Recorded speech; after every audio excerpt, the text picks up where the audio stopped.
Shalom Bapak Ibu Saudara yang dikasihi oleh Tuhan kita Yesus Kristus. Kami ucapkan selamat hari Minggu. Salam jumpa kembali di dalam program Khotbah Minggu Sunday Blessing.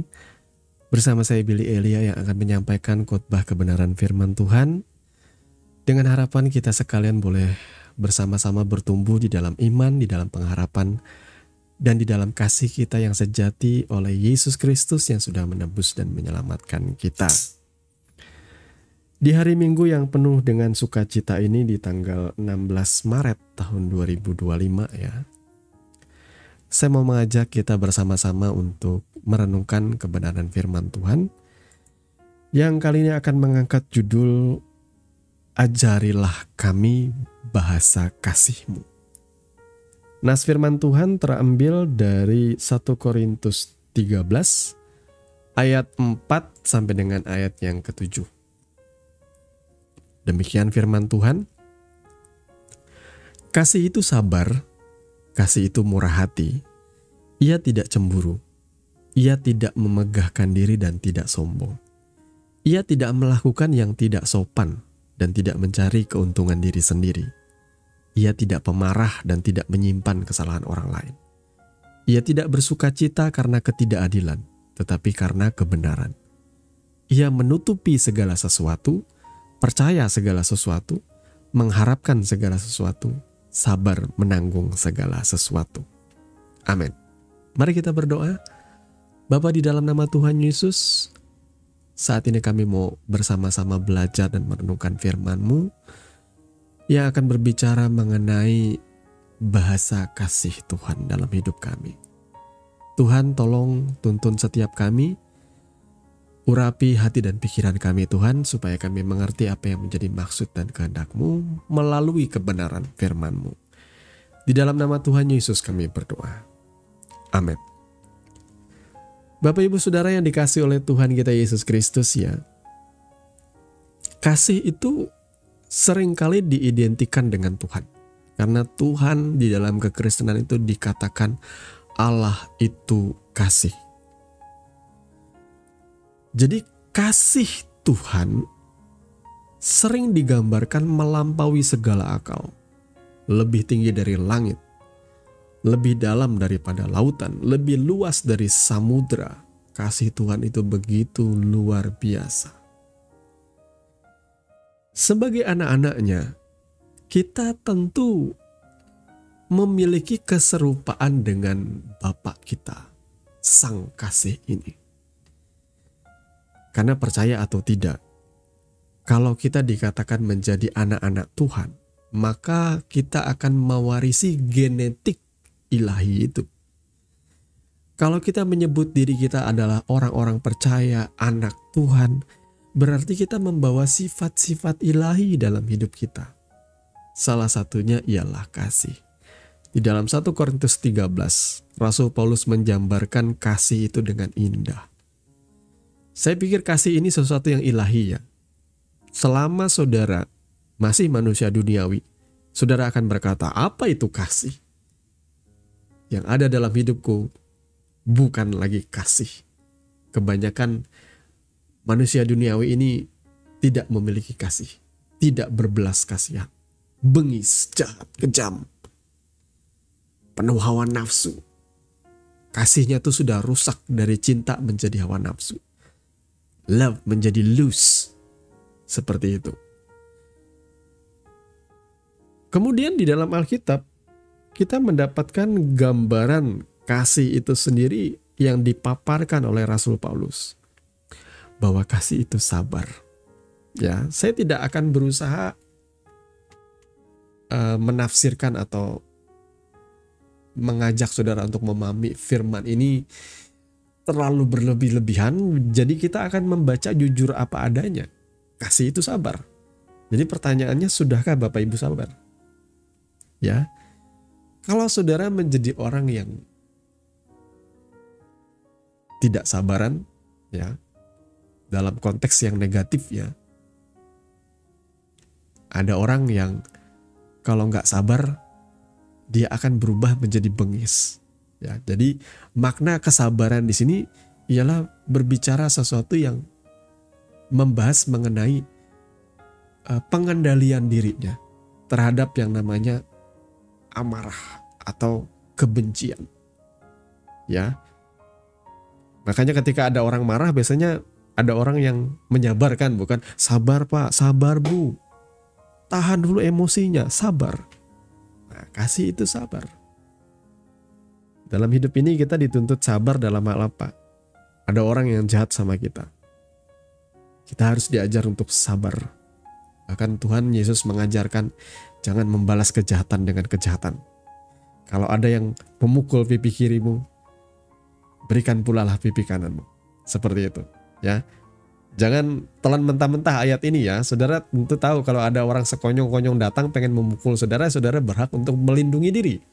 Tetapi di sini bahasa kiasan yang digunakan oleh Yesus artinya kalau ada orang yang saudara tahu entah itu ke dalam kehidupan saudara, dalam dunia kerja, ada yang membenci saudara,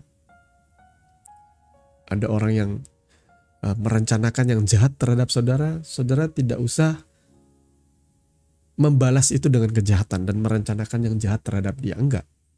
Saudara harus cerdik seperti ular dan tulus seperti merpati, ya.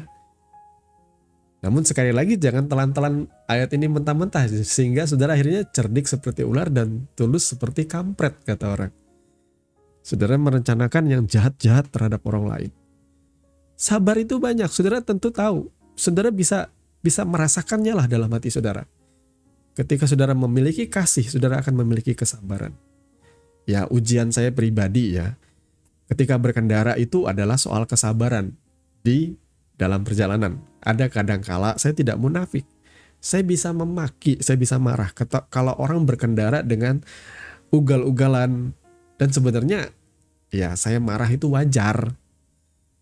Kalau ada apa-apa dan kita kecelakaan ya tentu apa gimana. Tapi saya tidak pernah lantas membuka jendela dan teriak-teriak memarahi orang, itu saya tidak pernah, saudara ya. Saya paling ngedumel dalam mobil. Nah itu lumayan, itu ujian saya pribadi ya. Karena ya nyetir atau berkendara di jalanan yang macet, yang padat. Kemudian ada orang yang kayak tidak sadar diri gitu ya, parkir mengambil badan jalan, atau ada orang yang berkendara sambil ngelihat HP ya. Siapa yang tidak kesal gitu ya. Saya kadang bisa kesel, pengendara motor seurgen apa sih? Naik motor sambil ngelihat HP. Nanti kalau kamu nggak lihat lalu kamu masuk ke dalam parit atau ditabrak orang, kamu nggak lihat ada lampu merah, kamu nggak berhenti tapi jalan lalu ditabrak orang, kan meninggal untuk hal yang sepele seperti itu. Kalau mau lihat HP ya atau ada sesuatu yang urgent ya stop dulu. Ya takutnya ngelihat HP karena sedang chat-chatan sama kekasih hati. Tapi tidak berhikmat melihat keadaan. Nah kadang saya bisa emosi, ini ujian saya juga di jalannya. Saya percaya banyak orang yang mengalami ujian yang sama ya. Gak sabar dalam konteks seperti itu. Saudara ya. Kita jadi meledak-ledak emosinya. Tidak bisa menahan diri. Tidak sabar pokoknya. Kapan terakhir saudara mengalami hal seperti itu? Di jalan. Ya. Level kesabaran zaman era tahun 90-an ya. Kalau saudara tidak sengaja senggolan sama orang itu bisa kelahi. Atau kita cuma sekedar tatap-tatapan mata aja sudah bisa ya duel ya, adu bagong saudara ya. Jangan seperti itu. Itu namanya tidak sabar. Kalau cuma hal-hal yang sepele, orang gak sengaja, atau itu semua menguras energi, lebih baik saudara sabar aja. Nah, sabar aja. Dengan sendirinya, ya saudara tidak perlu meladeni. Misalnya ada orang yang sedikit-sedikit ada masalah lalu ngajak kelahi, ngajak berantem seperti itu, gak usah lah, sabar aja. Itu adalah tanda daripada kasih itu. Kasih itu akan membuat saudara mampu untuk menahan diri. Ya. Yang kedua, kasih itu murah hati. Nah ini juga, kasih itu sifat Allah, saudaraku, sifat ilahi. Ya. Kasih itu murah hati. Kapan terakhir saudara punya kemurahan hati? Ya, kemurahan hati itu bicara tentu soal pertolongan ya. Kemurahan hati itu bicara soal kasih yang di dalam hati kita, di mana kita berempati dengan orang lain atau sesama kita. Misalnya katakanlah, kapan terakhir kali saudara nyumbang untuk panti asuhan lah, seperti itu. Atau kapan saudara melihat ada saudaramu yang sedang terbaring sakit dan engkau menjenguk dan memberi bantuan. Itu namanya murah hati. Atau saudara kebalikannya, saudara pelit. Saudara malas berbagi. Saudara menahan segalanya untuk dirimu sendiri. Padahal berkat yang Tuhan berikan kepada engkau begitu limpahnya. Tetapi kelimpahan itu cuma habis waktumu untuk flexing di sosial media. Beli ini itu, jalan-jalan dan sebagainya. Tapi kapan terakhir engkau bermurah hati sama orang? Memberikan pertolongan. Memberikan bantuan. Nah, kemurahan hati ini memang luas, saudara ya. Memberikan pertolongan itu juga luas, tidak selalu bicara soal uang. Ya, murah hati. Saudara, kemurahan hati itu adalah sifat yang sangat tidak egois. Saudara murah hati, ya. Bukan murah hati yang dengan tujuan flexing, itu bukan, saudara ya. Ada orang yang kelihatannya murah hati tapi ada kamera mengikuti, ya. Tujuannya flexing, pamer. Makanya firman Tuhan berkata, kalau engkau berbuat baik, jangan hendaknya diketahui apa yang tangan kananmu lakukan, biar tangan kirimu gak tahu. Itu bicara soal memberi, ya.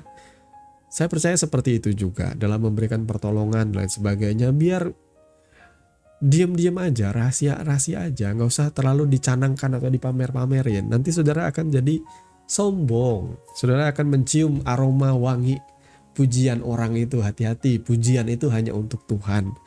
Sadarilah bahwa setiap berkat yang dipercayakan dalam hidup saudara itu adalah titipan Tuhan untuk sesamamu. Kalau engkau diberikan kelimpahan, saudaraku ya, ya perhatikanlah. Gak usah jauh-jauh dengan orang miskin, ya. Perhatikan orang tuamu, ya. Perhatikan anak istrimu. Itu juga sebuah bentuk kemurahan hati, saudara ya. Jangan sibuk hanya memikirkan orang miskin yang dekat-dekat dengan saudara, nggak pernah urus. Itu yang kedua, ya, kemurahan hati. Yang ketiga, kasih itu tidak cemburu. Nah, ini bahasa kasih tidak cemburu. Cemburu dalam hal ini yang saya bahas itu bukanlah kecemburuan bicara soal cinta. Ya, kalau misalnya pasangan suami istri atau pasangan muda-mudi yang sedang pacaran, cemburu itu wajar, saudaraku ya. Asal jangan cemburu buta, ya. Cemburu buta ya nggak boleh. Ya, kalau bicara soal cemburu darah dan daging yang berkenaan dengan cinta, cemburu buta nggak boleh. Karena banyak kali cemburu buta itu, saudara tentu ingat kasus ada salah seorang anak pejabat, ya, di kantor pajak yang menganiaya seorang laki-laki sampai cacat loh, sampai kena mental, ya, sampai gegar otak dan sebagainya. Ya, masih muda ini, nggak bisa menahan emosinya karena cemburu. Ini cemburu ini bersinergi dengan yang namanya kebencian, amarah yang tidak terkendali. Itu memang jahat juga. Itu lawan daripada kasih. Tapi cemburu dalam hal ini juga bicara soal iri dengki. Ya, kapan saudara terakhir kali melihat orang atau sahabatmu beli mobil baru atau beli handphone baru dan kau merasakan envy dalam hatimu? Ada iri melihat kesuksesan orang. Ya, saya ada pernah dengar kata seorang teman yang berkata seperti ini.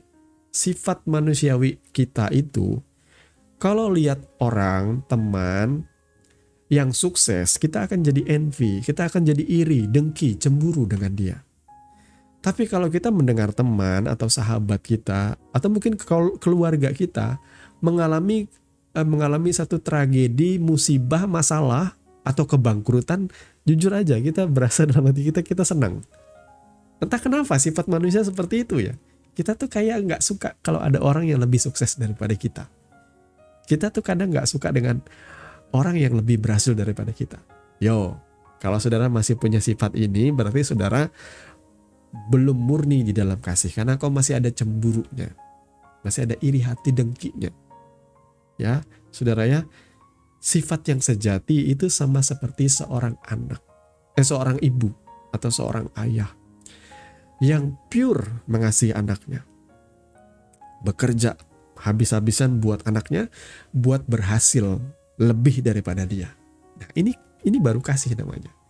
Kalau saudara ketemu dengan teman atau sahabat dan saudara bahagia dengan keberhasilannya, bahagia dengan kesuksesannya, itu baru namanya kasih. Hatimu dipenuhi kasih, tidak ada iri hati, tidak ada dengki. Ya, bentuk buruk daripada cemburu itu adalah minder. Ya, memang minder itu lawan daripada sombong, saudara ya. Banyak orang akhirnya kalau ketemu itu bermuka-muka. Ya, saya bukan tipikal seperti itu, saudara ya. Jadi kalau saya ketemu dengan teman-teman, kamu gak usah malu. Just be yourself. Jadi dirimu apa adanya. Saya punya usaha cuma ini. Saya cuma motor atau kendaraan cuma ini. Saya cuma punya pakaian ini. Yang kalau ketemu dengan teman-teman ya saya gak usah bermuka-muka.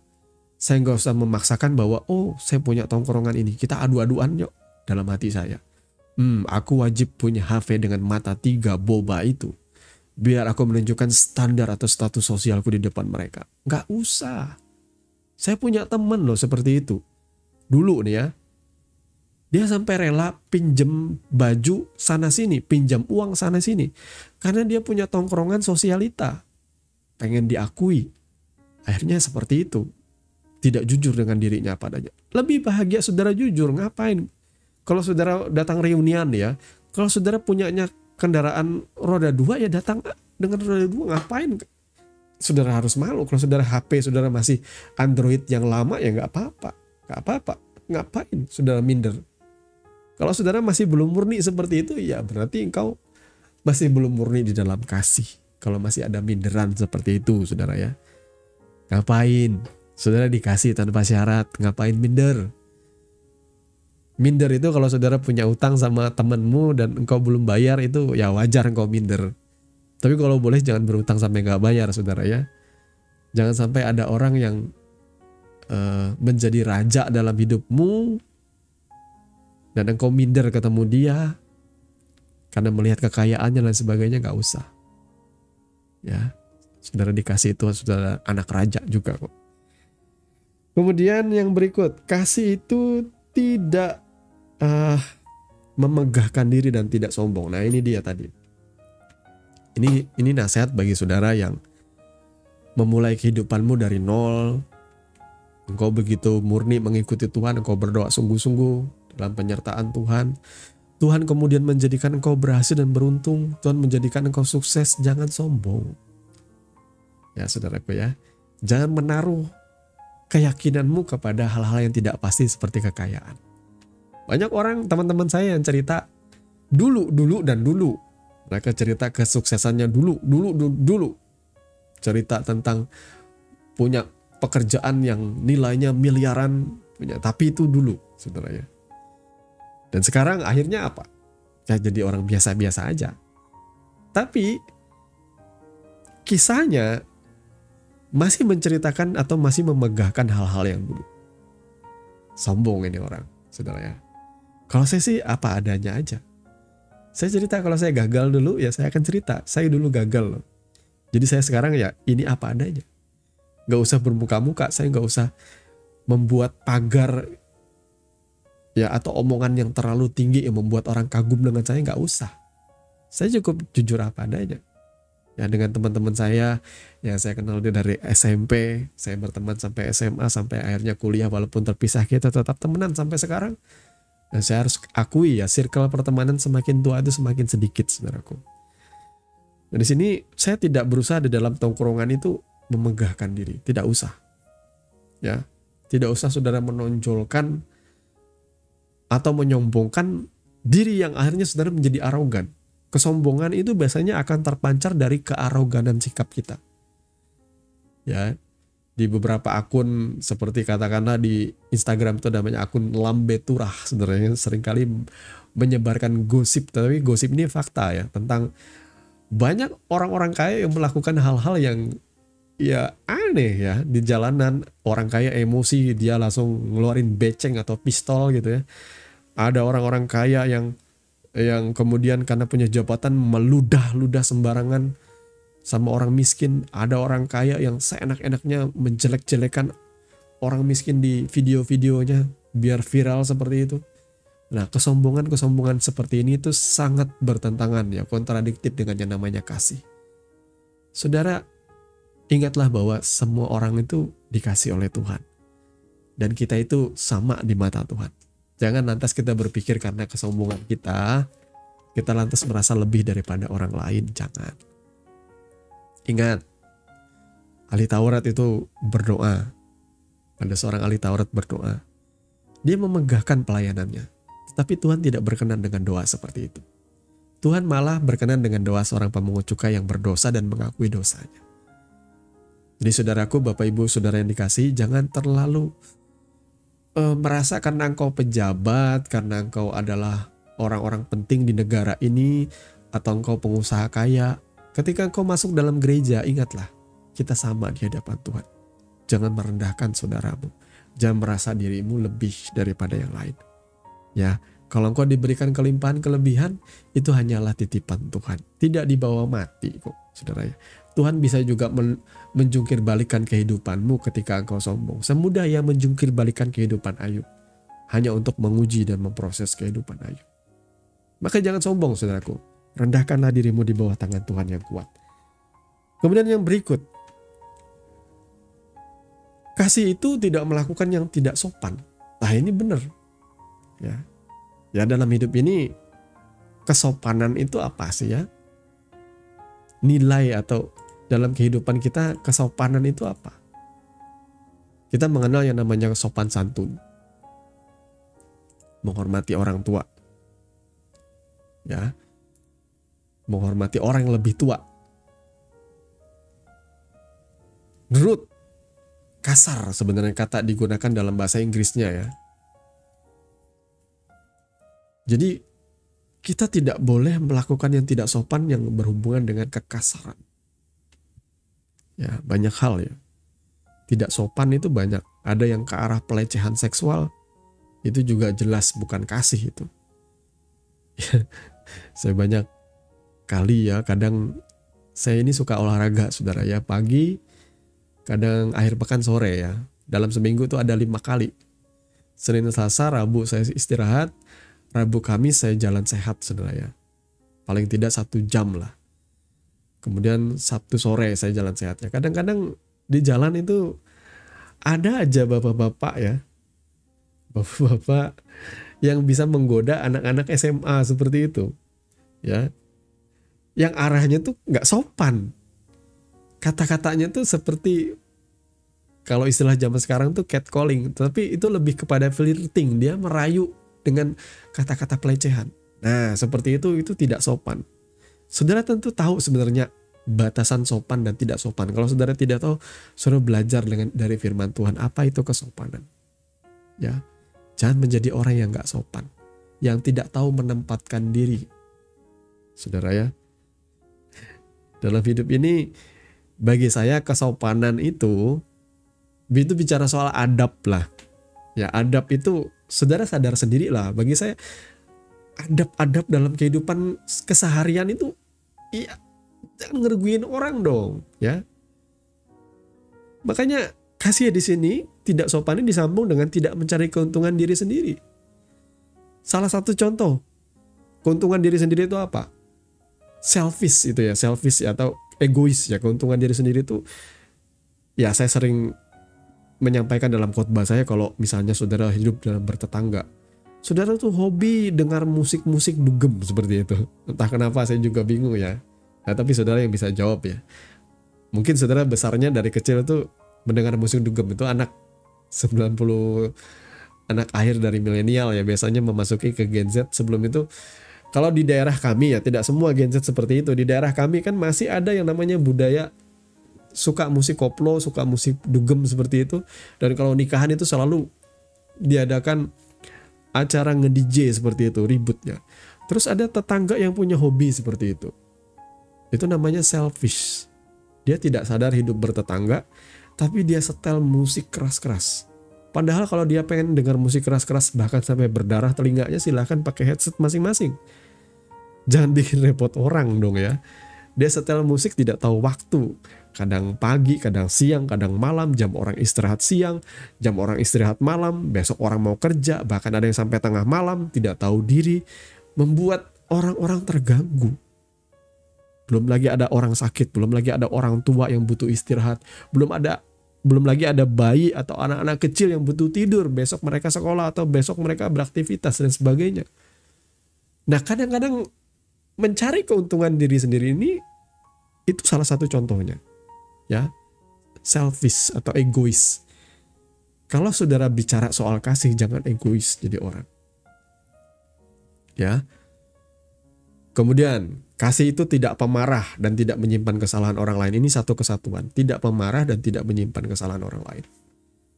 Ya, saudara lancar nih doa Bapa kami. Tapi saudara lupa. Di bagian terakhir dari doa Bapa kami dikatakan apa? Ampunilah kesalahan kami, seperti kami juga mengampuni orang yang bersalah kepada kami. Ya sudah saudara lakukan enggak? Makanya di dalam Alkitab ada namanya ilustrasi atau perumpamaan tentang seseorang yang berhutang seperti itu. Ya kita ini sudah diampuni oleh Tuhan. Kalau ada orang yang minta maaf, minta ampun sama kita, ya kita wajib mengampuni. Bahkan kalaupun dia tidak meminta maaf, kita yang melepaskan pengampunan walaupun kita sakit hati. Ini bentuk kasih Yesus di atas kayu salib. Dia tidak ada kesalahan, tidak ada dosa. Bahkan Pontius Pilatus bingung kenapa orang ini harus dihukum mati. Orang ini tidak punya kesalahan. Lantas kenapa dia harus dihukum mati? Dan orang-orang meneriakan salibkan dia atas ujaran-ujaran kebencian yang disampaikan oleh para rohaniwan ini, pemimpin-pemimpin agama ini yang malah menyuruh Yesus disalibkan. Pontius Pilatus bingung, bahkan dia sampai mencuci tangannya dan dia berkata, aku tidak bersalah terhadap darah orang ini. Di atas kayu salib Yesus berseru, Bapa, ampunilah mereka sebab mereka tidak tahu apa yang mereka perbuat. Nah, saudara di sini lihat, itu kasih, tidak pemarah dan tidak menyimpan kesalahan orang lain. Walaupun ada orang yang salah sama kita, saya sadar ya, kita ini manusiawi. Selama kita masih merasakan sakit, benci, itu manusiawi saudaraku. Tapi ingat, ini sifat ilahi kasih ini. Harus dominan dalam hati dan pikiran kita. Sifat kasih ini yang nantinya akan menjadi kontrol terhadap sifat-sifat daging lahiriah kita. Nah, jadi yang benih ilahi ini harus yang utama dalam hidup kita ya. Saya mau kejar ini saudara ya. Saya mau kejar ini dalam hidup kita. Ya. Ayat 6, ia tidak bersukacita karena ketidakadilan, tetapi karena kebenaran. Nah, tidak bersukacita karena ketidakadilan ini, ya, saya pribadi juga sama orangnya, saudaraku ya. Salah satu sifat saya ialah ketika saya mendengar ada rohaniwan, ada pemimpin seperti dewan badan gitu, badan satu gereja ya. Di provinsi kami ya, kepala badan pengerjanya gitu ya, satu gereja, satu majelis gereja melakukan satu pelecehan seksual terhadap anak didiknya, bahkan pemerkosaan. Itu pernah saya sampaikan ya.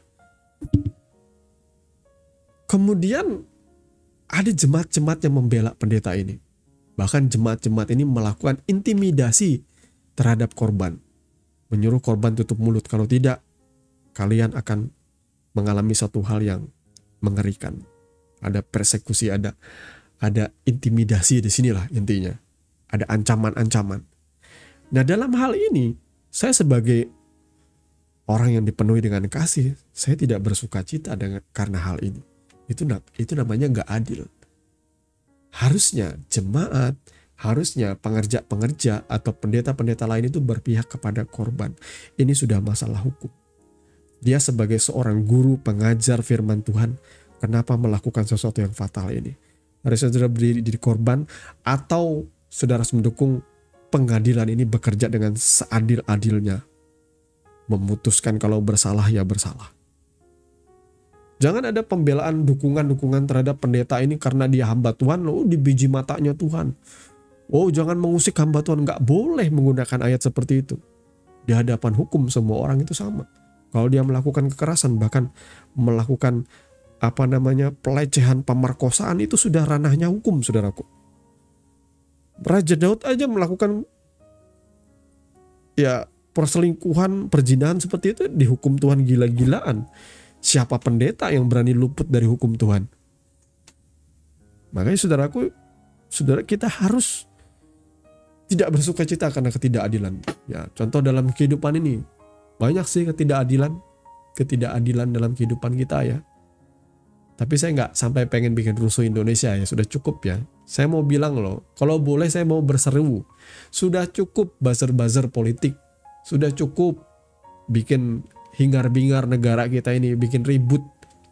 Saudara ya, silahkan kritisi pemerintah, tetapi jangan membuat hoax yang beredar di mana-mana, bikin kita nggak tenang hidupnya, saudaraku ya. Saya sedikit baca berita, selalu aja ada hoax, selalu ada aja buzzer-buzzer yang masih menyebarkan kebencian, sampai bosan saya, saudaraku ya. Kalau ada orang yang memang tidak diadili dengan jujur, misalnya ada kemarin ya, ada korupsi sampai berapa 271, sebenarnya tidak korupsi juga sih, ini menimbulkan kerugian negara ya. Negara dirugikan oleh orang ini sebesar 271 triliun, tapi sebenarnya dia tidak korupsi, tetapi dia merugikan negara senilai itu. Tapi saya nggak membenarkan dia. Nah, ketika orang ini cuma dihukum selama 6 tahun aja dan dia senyum-senyum, ya kita marah. Itu adalah sesuatu hal yang benar. Ini nggak adil nih. Ini saya ada mengenal tetangga saya. Dia cuma melakukan kesalahan yang ringan aja, dia dihukumnya 5 tahunan, 5 tahun 2 bulan. Loh, kok ini sudah merugikan negara 271 triliun? Kok bisa-bisanya gitu dihukum cuma 6 tahun setengah seperti itu. Dan akhirnya direvisi, hukumannya kemudian naik jadi 20 tahun. Ya, kalau nggak salah seperti itu beritanya ya. Kita wajar marah atas ketidakadilan, saudaraku. Itu benar, kasih itu ya. Kalau di masa itu ketidakadilannya seperti apa? Ya, saudara harus punya kasih seperti ini ya. Marah terhadap ketidakadilan. Banyak sebenarnya contoh ketidakadilan ya. Ayat 7, ia menutupi segala sesuatu, percaya segala sesuatu, mengharapkan segala sesuatu, dan sabar menanggung segala sesuatu. Saudara perlu garis bawahi di sini, kasih itu memang seperti itu. Kasih itu buta, kata orang dunia. Love is blind. Ya, cinta itu buta. Kasih itu buta. Tetapi jangan lantas di generalisir kemana-mana ya. Kasih itu buta, akhirnya karena cinta ini anak-anak muda-mudi lantas tidak ada pertimbangannya, tidak ada berpikir panjangnya. Cinta-cinta aja, biar beda keyakinan, biar tidak percaya Yesus. Yang penting cinta itu buta. Bukan seperti itu arah omongan saya, saudaraku. Kasih itu menutupi pelanggaran, itu bicara memang cinta itu buta. Ketika saudara mengasihi seseorang atau mencintai seseorang, saudara harus akui. Biarpun suaranya cempreng atau dia punya kekurangan apapun, kalau saudara udah terlanjur cinta, kekurangannya itu seperti tidak kelihatan ya. Tidak berarti dan tidak nampak. Pokoknya saudara cinta aja. Ya, saudara muda-mudi pernah merasakan ya, love is blind itu. Biar apapun yang terjadi, yang kata orang dia punya kekurangan ini itu, tapi kalau saudara sudah fall in love, jatuh cinta, saudara akan melupakan yang jelek-jelek tentang orang ini. Nah, tetapi kita tidak boleh lantas menjadikan arah pembahasan saya seperti ini. Enggak, saudara ya. Saya lebih mau menekankan kasih itu menutupi segala sesuatu. Jadi saudara bukan orang yang suka mengumbar kejelekan orang lain atau membongkar aib orang lain, saudaraku ya. Saudara bukan tipe orang yang suka menyebarkan gosip seperti itu. Ya. Karena kasih ini sifatnya memang seperti itu. Saya berteman dengan teman saya, bersahabat. Tentu saya akan menjaga perasaannya dia. Saya tidak sembarangan seperti itu ya. Menjelek-jelekan orang atau misalnya dia punya rahasia gitu, saya sebar-sebarkan di belakang. Gak boleh seperti itu. Itu namanya kau tidak mengasihi dia. Ya. Jadi kalau saudara mengasihi, saudara akan belajar menutupi kesalahan-kesalahannya dia. Tapi tidak membenarkan apa yang ia lakukan ya. Bukan berarti saya takutnya apa yang saya katakan ini disalahpahami, saudara ya. Menutupi kesalahan tuh artinya istilahnya kalau ada pelanggaran hukum lalu dikasih uang lalu saudara menutup-nutupi, itu bukan arahnya ke situ, enggak. Ya. Saudara tahu sendirilah kalau menutupi pelanggaran itu seperti apa. Kasih itu menutupi banyak sekali pelanggarannya. Memaafkanlah intinya di sini. Percaya segala sesuatu. Mengharapkan segala sesuatu. Sabar menanggung segala sesuatu. Itu adalah kasih, saudaraku ya. Kalau saudara mengasihi Tuhan, jadi saudaraku yang dikasih oleh Tuhan kita Yesus Kristus, sebagai orang percaya, mari kita memiliki kasih yang percaya akan segala pertolongan Tuhan, berharap hanya kepada Tuhan, sabar menanggung segala sesuatu. Karena kita mengasihi Tuhan, kita berjalan di jalannya Tuhan, kita tentu tahu ada yang namanya memikul salib, menyangkal diri, dan mengikuti Yesus. Dan dalam pengiringan kita akan Tuhan itu, kalau kita diperhadapkan dengan yang namanya kesulitan-kesulitan, tantangan dalam hidup ini, kita tetap percaya kepada Tuhan, berharap kepada Tuhan, ya, sabar. Itu namanya kasih kita mulai sempurna. Ya, kata firman Tuhan, siapa yang masih mengalami yang namanya ketakutan, ia belum sempurna di dalam kasih. Ya, saya harus akui, saya tidak sesempurna itu di dalam kasih, saudaraku ya. Saya kadang masih ada kecemasan, kekhawatiran akan hidup ini. Tapi kalau saudara sempurna di dalam kasih, dalam hal ini saudara percaya akan segala sesuatu, ya, mengharapkan segala sesuatu, sabar menanggung segala sesuatu. Saudara percaya kepada Tuhan, bahwa Tuhan itu hidup, Tuhan itu berkuasa, Tuhan itu memegang kontrol atas kehidupan kita. Harusnya kita tidak usah khawatir dan takut akan apapun juga. Kita bekerja dengan terbaik, berikan yang terbaik, dan apa yang tidak bisa kita kendalikan, kita kontrol, kita percayakan kepada Tuhan. Mari Bapak Ibu Saudara yang dikasih oleh Tuhan, dari beberapa poin yang sudah dijabarkan tadi, saya percaya kasih itu sifatnya ilahi, bukan? Ini sangat bertentangan sekali dengan sifat kita sebagai manusia duniawi yang penuh dengan kejahatan dosa ini. Tapi sekali lagi, benih ilahi Tuhan sudah taruh dalam hidup kita. Ini menjadi sebuah tolak ukur. Kalau saudara mengikuti Tuhan Yesus dengan benar, maka kasih ini akan terpancar dalam hidup saudara. Akan termanifestasi, kata orang. Akan dinyatakan. Bisa dilihat, bisa saudara lakukan. Jadi ini mengalir from inside out. Dari dalam hati saudara. Air kehidupan itu mengalir. Perbuatan-perbuatan kasih dan kebaikan itu mengalir dengan sendirinya dari pikiran, dari hidup saudara. Bukan karena dorongan rasa takut saudara akan hukum Tuhan, tidak. Tapi karena kasih Tuhan mengalir dari dalam hati saudara. Saudara melakukannya dengan tulus, ikhlas, dengan sungguh. Tuhan kiranya memberkati kebenaran firman-Nya, dan mari kita berdoa. Bapa, di dalam nama Tuhan Yesus, kami mengucap syukur untuk kebenaran firman-Mu. Tuhan, tolong kami supaya kami boleh mengerti apa yang menjadi maksud kebenaran firman-Mu, Tuhan. Tolong kami masih belum sempurna di dalam kasih. Kami ini masih manusia duniawi yang terkadang masih menyukai dosa dan segala kejahatan. Tuhan, ampuni kami Tuhan Yesus. Suci tahirkan hati dan pikiran kami. Biarkan kami selaras dengan hati-Mu, dengan kasih-Mu. Kami memiliki sifat-sifat ilahi. Tolong kami Tuhan, agar kami berbuah-buah di dalam Engkau. Tolong kami melekat kembali dengan pokok anggur itu, supaya kami tidak menjauh dari kasih-Mu. Di dalam nama Tuhan Yesus, kami sekalian orang percaya diberkati. Haleluya. Amin.